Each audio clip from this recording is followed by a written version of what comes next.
Hello everyone and welcome back to the channel. So today we'll be continuing from where we left off and we're gonna try and complete the Crumbling Farm Azula area of the game and then finally reach the ending. Okay. Yeah, as I told you in the previous episode, this guy is not even a boss. But anyways, there he is. Oh!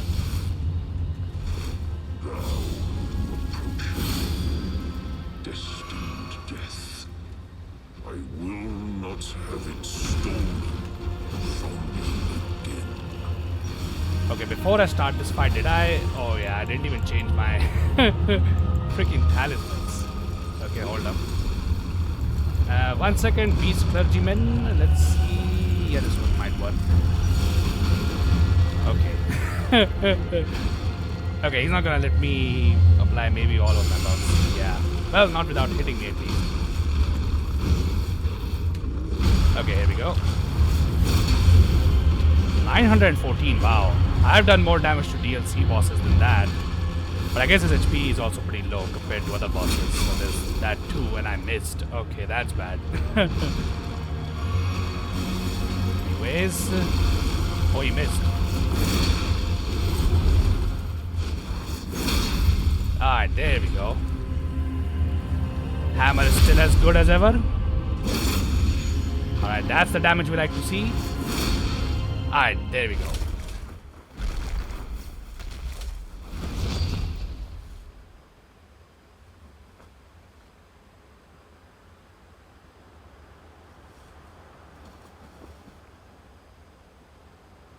Oh, death.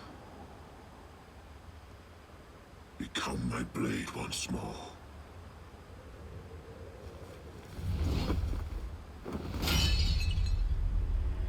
Oh boy. Well, that must have really hurt, huh?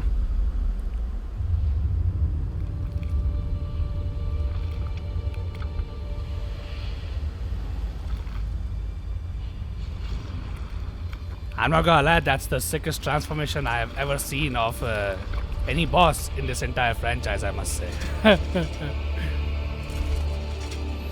And look at that. That little thing that he was using to beat us has now transformed into, I'm not gonna lie, my favorite weapon in the entire game. But yeah, now this guy is gonna go a lot more crazy than he was before. Alright, here we are, Maliketh the Black Blade. Okay, well that was bad. Uh-oh. Hey. Okay, hold up. Yeah, so as you can see from my health bar, he has the ability to restrict my max HP and also apply an effect that lowers my HP further after that. So yeah, even though this boss has like really low health, yeah, let's just be honest here, it's for a really good reason.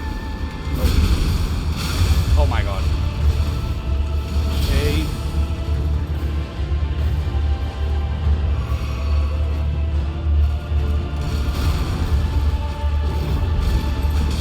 Alright.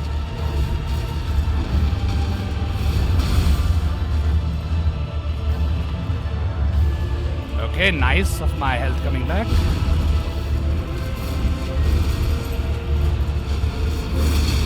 Uh-oh. Yeah, that was a bad idea. Oh my god. Yeah, I really can't get greedy in this one. Okay, attempt number 3. Okay, he's not rushing towards me right now, so maybe he allows me to put all my buffs now. Also, I changed my weapon because I realized my hammer does holy damage, which unfortunately this boss is 80% resistant to. Well, doesn't feel like it because the hammer was still doing more damage. Oh my god. Okay. Okay, I must say I did not remember this boss having this much stance damage. Or never mind. Okay. Okay. Yeah, the Uchi Katana's faster speed will be a lot more helpful here. Okay, you let me do that? Okay, let's go. Oh! Oh my god. Never mind, I didn't even expect him to have his stance broken. Oh. Okay, can't get greedy here. Okay, bad roll, bad roll.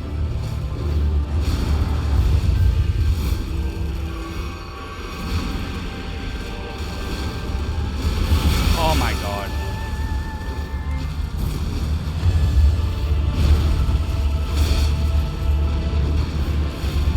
Okay, whew. Okay, he's rushing towards me. Oh, that's not what I wanted to do. Okay, quickly heal.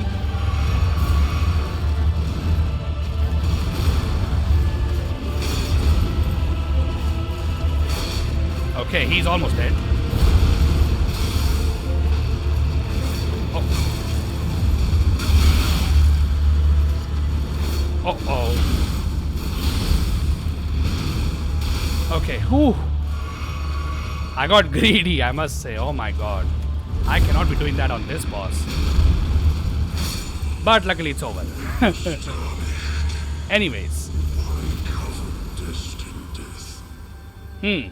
To kill what? You know, it's funny he asked me that.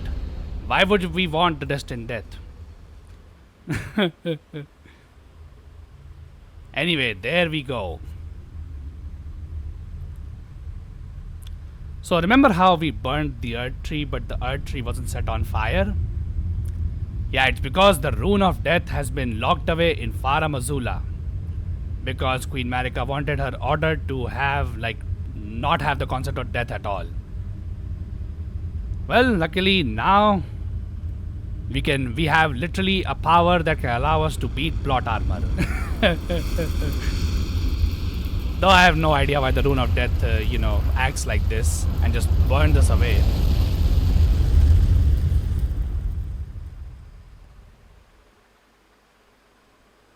The rune of death is unbound.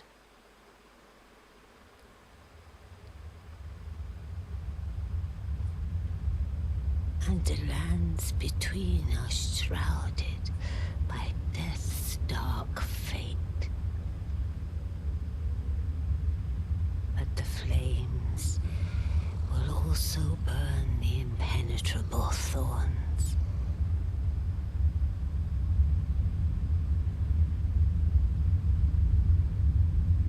Farewell it is then. Well, luckily we only came to burn one tree. And thankfully it's the only one that has been burned. Elden Lord yet.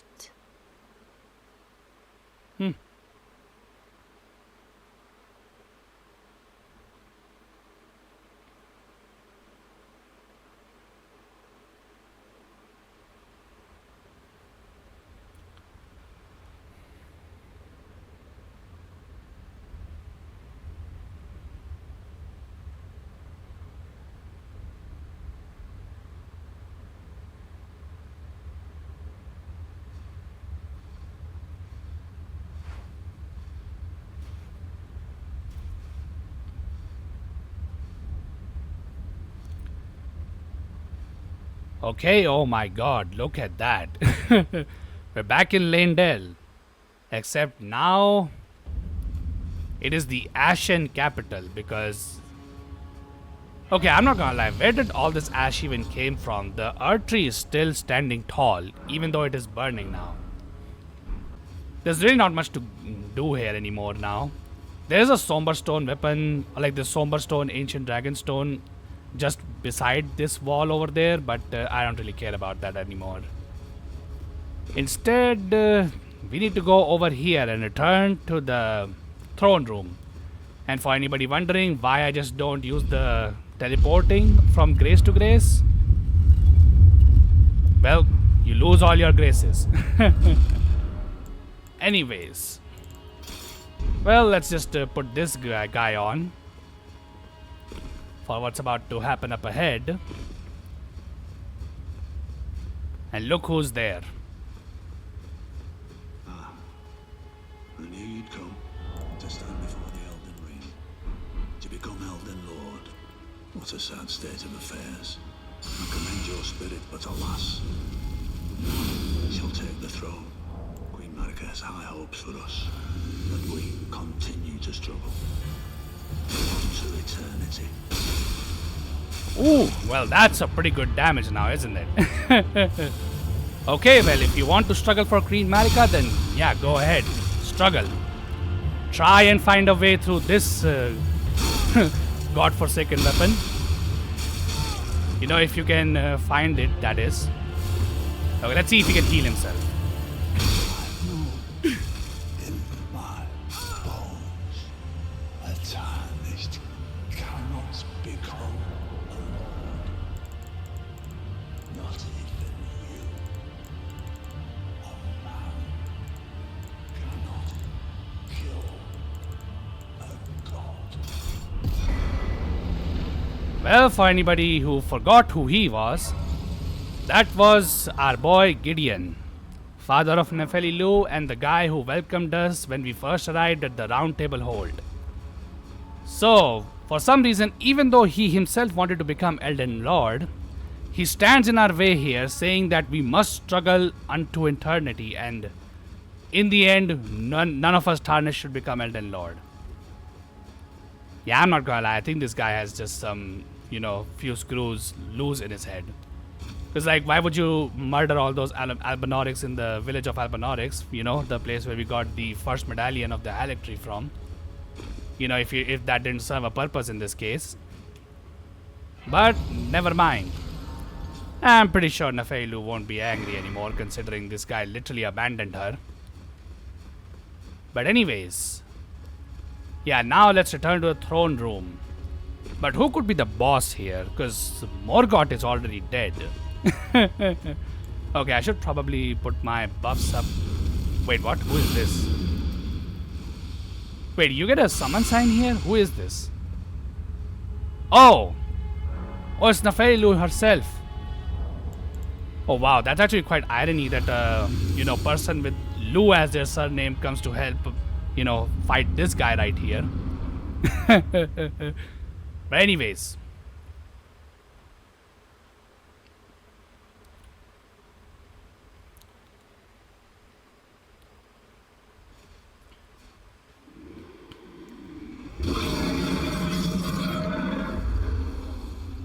It's been a long while, Morgoth. I must say, this guy definitely has the best voice actor in the game. Well, besides our boy Egon, of course.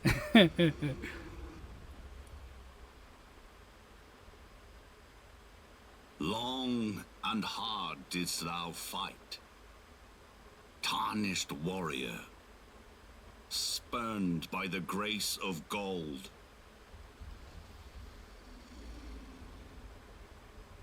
Be assured, the Elden Ring resteth close at hand.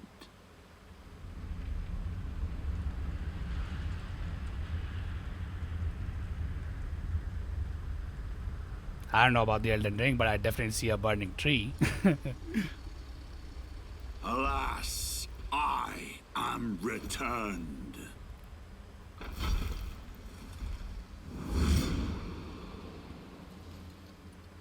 To be granted audience once more.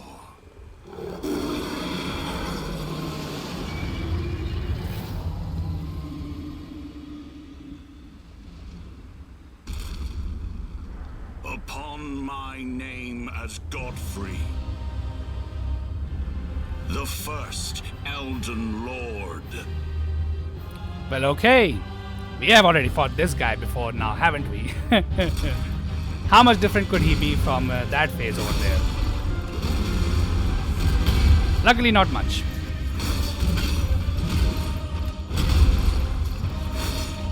Oh, I did hit him there. I thought I missed. Oh. Ah, there we go. Okay, I'm gonna talk less here because I'm not gonna lie, for me, this dude's theme right now is the best theme in the entire Souls franchise. That any boss has. Alright. Okay, what is he doing?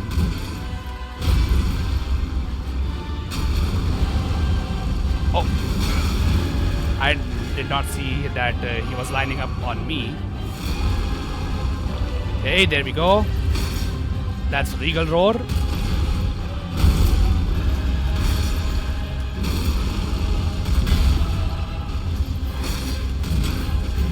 Oh my god. Honestly, had I not rolled there, I would have probably dodged that attack. Okay, I'm not gonna lie, I'm not a huge fan of this poise break, but never mind. Anyway. Now we have to fight the lion, of course. For sure. That will be all. Oh. Thou didst me good service, Sirosh.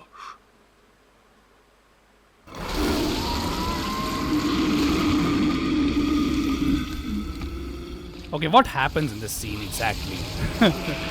So, one thing I could say that, Godfrey knew that, the duo boss fights freaking suck. So he was like, yeah, don't you dare ruin my boss fight. But then for some reason he also loses a lot of his clothing as well. Because he had his clothes on when, this lion was not dead, that is. But anyways. I've given thee courtesy enough.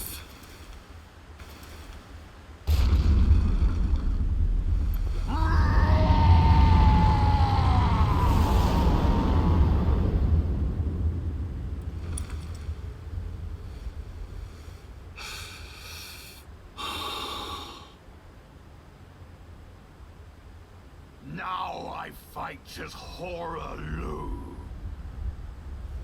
Warrior! Alright. Okay, I would really like to... Oh my god.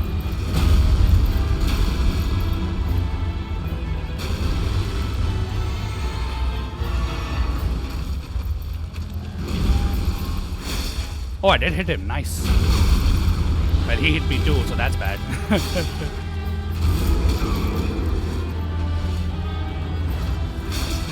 Oh, I thought his voice would break. Never mind.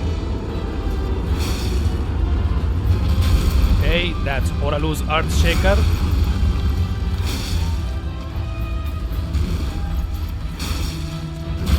Okay, I'm really surprised that this guy has not been poise broken again.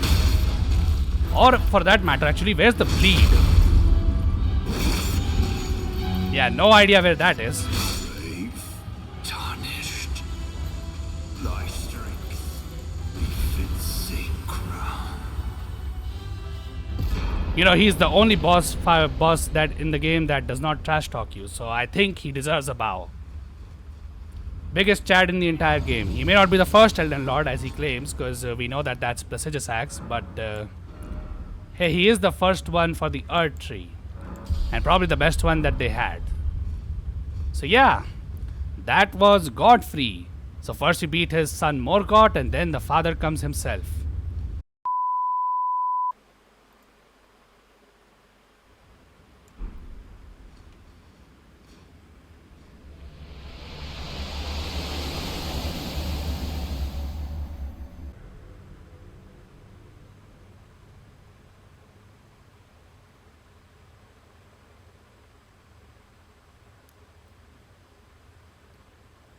I'm surprised that the burning Erdtree has this much darkness within it.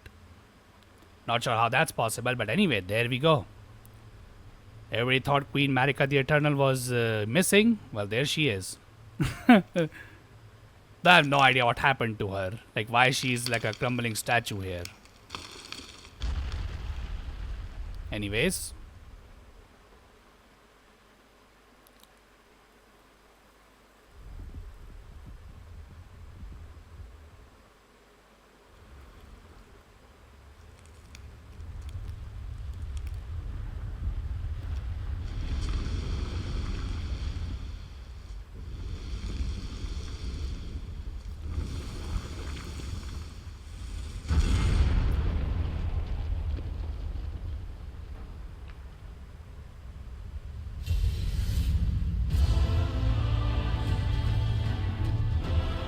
And apparently it turns out that the title screen music of this game is apparently the theme for the final boss in the game. And for anybody wondering what the hell just happened, well, remember how Radagon was her second Elden Lord? Yeah, fun fact, Queen Marika and Radagon were exactly the same person.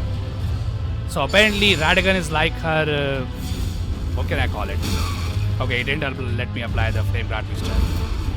Never mind. Okay. Oh, okay, never mind. That was his grab attack. How did he did not grab me there? Okay, hold up.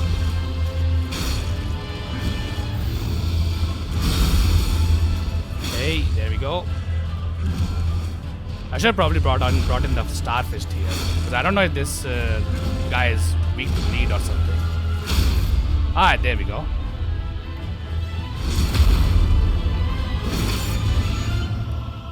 Okay, let's heal ourselves a little bit.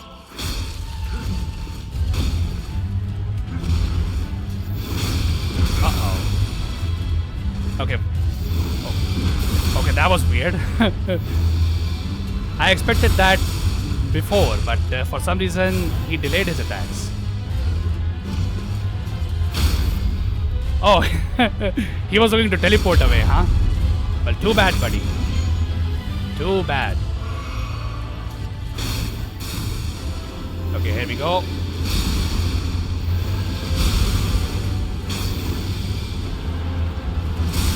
Okay, let's do this again. And again. My god, this is a starting class weapon, by the way. Has stuck with me from the very beginning of my journey to the very end. Oh. Okay, I killed him. Nice. Okay, I would have loved to put Flame Grant Me Strength on, but I guess it's just not the day for Flame Grant Me Strength. I've been denied 2 times now. But anyway, there goes Radagon / Marika.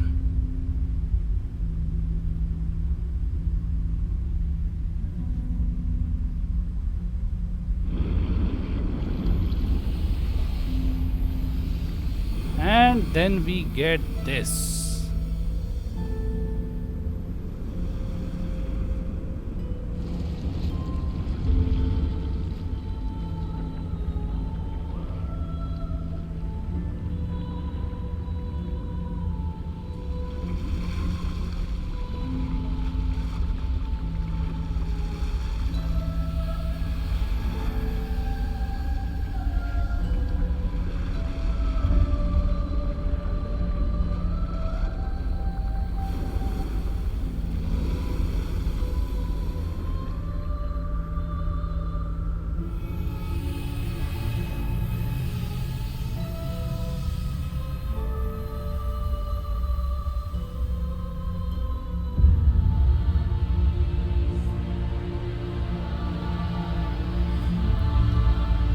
And here is the final boss of the game.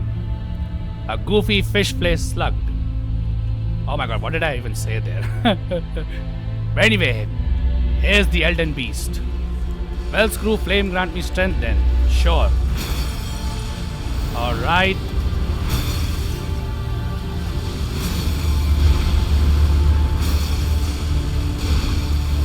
Okay, I must say there has been one major change that has been done to this boss fight since patch 1.2. And that is that we can now summon our boy Torrent in this fight. But before we do that, okay, yeah. Yeah, just remember he gives you a lot of time to attack him while he's, down like that. But anyways, yeah. Let's bring out Torrent for the very first time in this fight. Oh my god, this attack is going to be a joke now, isn't it? This used to be a problem. But yeah, now it's literally a joke. Oh my god.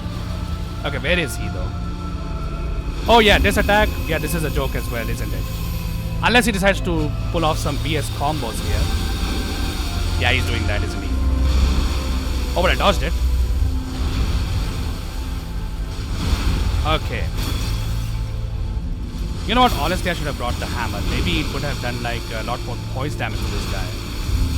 Not let this fight go on too long. Okay, here we go. How has he not been poise broken yet? Also, what is he doing? He just... Oh. He did the exact same attack 3 times. Have I broken your AI as well? Okay, I'm just gonna do the heavy attack. And then go for the flame. Alright. Okay. Oh yeah, this attack. I'm not gonna lie, when I did this game on level 1, that attack sucked so much, this one. You know, it's funny because you can get this exact same magic as well, except when you use it, it absolutely sucks. Okay, now it's gonna be like the triple rings of light, isn't it? Okay, I need to be a little bit careful here because, yeah, dodging these... Actually, never mind. I overestimated it. Okay, where is he? There he is. Okay, his flamethrower attack also used to be annoying. Now it's an absolute joke as well. Oh my god. Wow, I dodged that with the torrent jump after you get off from him. Okay, what is he? Where is he? Okay, let's see what he's doing now. Oh.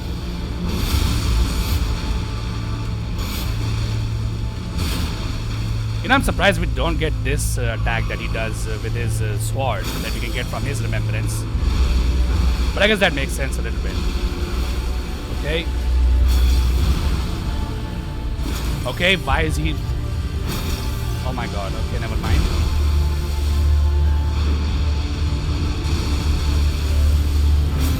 Alright, I think this is over.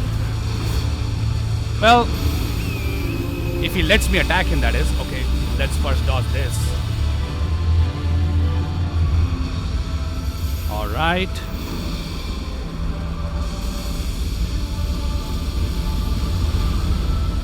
Alright. Oh my god.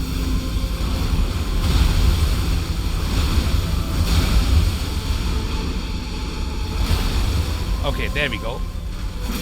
Oh, why am I holding it with one hand? Okay, never mind. The game was trying to rob me there. But yeah, anyway, that is the most underwhelming final game boss fight I've ever seen, if I can be honest. He used to be underwhelming even before, you know, patch 1.12 when you couldn't summon your boy Torrent to this fight.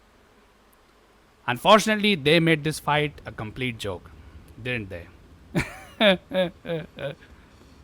Okay, but now here we are. Back at the fractured body of Marika, which we just, you know, left for some reason, I guess. But yeah, that is it. That's Elden Ring. On this playthrough, I did every single remembrance boss, and I also followed, I think, pretty much every single ending path that we could have taken. Well, actually, not really. The ones I did not take was the Gold Mask ending and the Dung Eater ending. But to be honest, I don't really care about either of those endings. Gold Mask is just a guy like, oh, you know what, your Golden Order sucks, but my version is better. And the Dung Eater is, well, honestly, I don't know what is worst, him or the Flame of Frenzy. But anyway, if you have done Rani's quest line, this is the final moment that you can meet her. So I guess this is the ending I'll be choosing.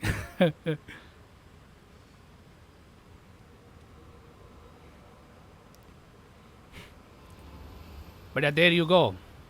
This girl literally slept for the entire journey that we had, and now she gets to become a god.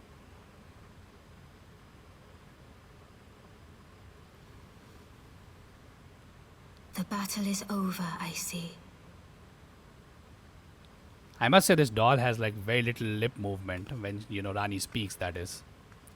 I know her ghost form has a lot more movement, but we don't get to see that ghost too much often. So yeah. But anyways,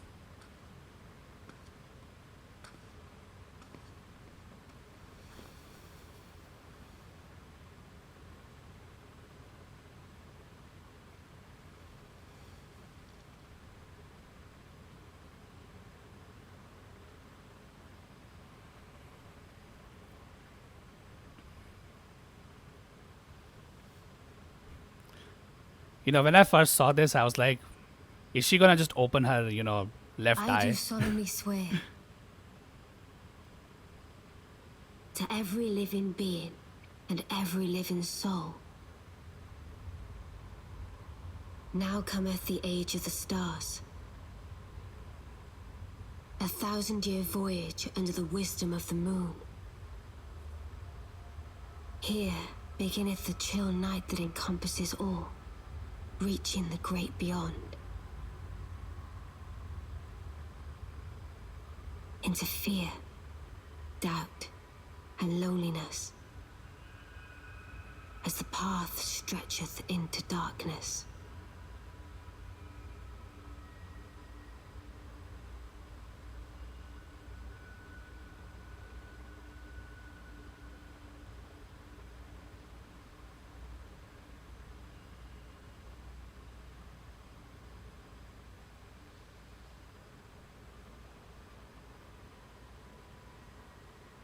Well then, shall we?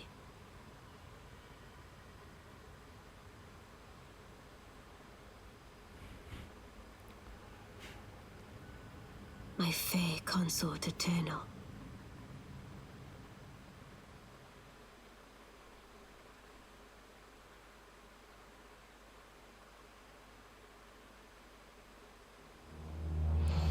And well, there you go. That's the end of Elden Ring. So, what were my thoughts of the game? Well, I know this is gonna be a little bit of a hot take, but personally, I've only found this game's open world to be more of a hindrance rather than, being something that actually added something to the Souls formula.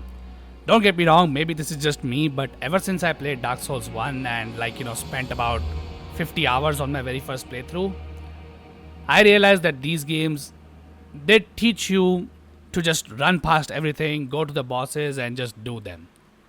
Now I must say Elden Ring does have a lot of replayability because I've played this game so many times at this point. And I would say one of the main reasons would be that how many builds are actually viable in this game. Unlike previous games where, if you are going for a different build than the meta builds, which, there are very few of them in the older games, then you're pretty much doing a challenge run only. In this game, it doesn't really feel like that because so many things are broken and you can just beat the game however you want. I chose to do it with the starting weapon for the most part. Now, the reason why I say it's open world is more of a hindrance is because of that only. That, you're supposed to rush to everything. Or the rush to the main content. Because that's what I ended up doing in my series. Because, yeah, I could have just spent 4 episodes exploring the Stormvale Castle alone. But at the end of the day, it wouldn't have really given me anything, and pretty much exploring wouldn't have given me anything that was worth my time. So that's why I just rushed to the main contents and showed you guys that only. But yeah, I must say the game definitely has good points where it has a lot of replayability due to many things that are broken about it. So many builds are viable, not only viable but are actually good, unlike previous games. But when it comes to bad things about this game, as I said, the open world just, stretches things out too much. The game, despite being open world, does not have a quest log, which I think is a major hindrance to this formula, if I can be honest. I think for this game specifically, they needed to have a quest log, considering, 2 boss fights are completely locked behind quests, the one with Astel and then the other with Fortisax. Imagine if you did not knew that, those quests were still active and you could do them and how to do them. You would be missing out on 2 fights. Granted, they're not the biggest thing in the world, but still, it sucks. But luckily, it seems like they took these criticisms to heart and definitely implemented them in the DLC, because in the DLC, the run back is not that big. If you just want to rush to the main content, you can do it really quickly because the world map is not that big. Not to mention, the quests, to be honest, the quest log missing there is still a pretty big problem, considering I missed so much of the dialogue from Miquella's followers because I did not know what to do. But honestly, the quests don't really hide too much of the main content behind, so at least there's that. But other than that, I must say they also improved their dungeons, because you may have noticed I only showed you 1 or 2 dungeons in this entire playthrough, and that's because if I was to go on a dungeon hunt where I would show you like everything, yeah, it would get boring really quickly. Like when I first played this game, I did all the dungeons of Limgrave and then Liurnia, and I got so bored out of it. I did not want to see another dungeon in my entire life ever again. But luckily the DLC fixed that. While the dungeons still use the exact same textures, which I'm a little bit disappointed with, the dungeons are far more interesting in the DLC. So definitely, worth going in and exploring there. As for my thoughts, I'm not gonna lie, I personally find Dark Souls 3 to be a better game than this one. But to be honest, I can't really say that considering I have more hours in this game than I have in Dark Souls 3. But yeah, I gave Dark Souls 3 a 9 out of 10. I can give this game 7.5 or 8 or something like that. Personally, as I said, the open world, while it looks beautiful, it's just really such a boring thing. Like I had to cut so much of my footage of just running around, doing things like that. Entire Dectus Medallion thing is just boring as hell. And while yes, you can take an alternative path to go to that place, the alternative path requires you to beat like one of the worst bosses in the entire game. Not to mention, I think this game clearly stretched FromSoft way too thin, considering how many bosses are reused. Like, there are a dozen magma worms, there are a dozen, normal enemies that are used as bosses in the early dungeons, and also the fact that they even used like a remembrance boss twice, which is Moog, by the way, and even used Morgoth for, 2 times as well. Which I must say, yeah, honestly, I don't think the open world formula is something that FromSoft is currently ready for. Like, don't get me wrong, I do understand that when you have to implement a lot of bosses, you can't really do anything about it. But, yeah, maybe just make a short game next time and just have like, maybe 20 or 30 good bosses, like, you had in this game, for example. As for overall, my other issues with the game are obviously its PC port performance, which is a bit shame because I thought we left that thing behind in the very first version of Dark Souls because that thing sucks on PCs. But they fixed that with the remaster. Not to mention Dark Souls 3 and Dark Souls 2 I've never heard anything bad about. But yeah, Elden Ring definitely reminds us of the very first Dark Souls. Okay, to be honest, it's not that bad because like that one was really bad, but yeah, this thing is pretty bad too. Like the fact that I wasn't even considering making this series because of the terrible performance I had on my first playthrough. Not to mention, I think this game just gives you a lot of things like Spirit Ashes, for example. Personally, I would be pretty happy if they were just removed from the game, because I do believe that, they really just take away from a lot of the fun challenge that you get out of this game. But if you use them on your first playthrough, I don't blame you. I used them on my first playthrough and my level 1 playthrough, which definitely made that a little bit less painful at least. So yeah, I think overall, because of all those bad things, but also because of its many good things, I can give this game a 7.5 out of 10 easily. As I said, I still believe Dark Souls 3 is a better game, but I don't think they'll be returning to Dark Souls anymore. So there's that at least. But yeah, now that the DLC is out, now we are all strapped in for the next game whenever that comes out. Dark Souls 3 I think came out in 2016 and this game came out in 2022, so 6 years gap. And since the DLC came out in 2024, I guess the next game will be what, like 2030? I doubt they'll go back on this open world formula, unfortunately. Some things that I would like to see this game improve on is the crafting system. I think personally it was really underutilized because while yes, you can craft things like, pots and stuff, the problem is that you limit the amount of cracked pots and hefty cracked pots that we can find, which is, a problem because obviously, even though I heard online that, you can stop Malenia's waterfall dance with the, ice crack pots.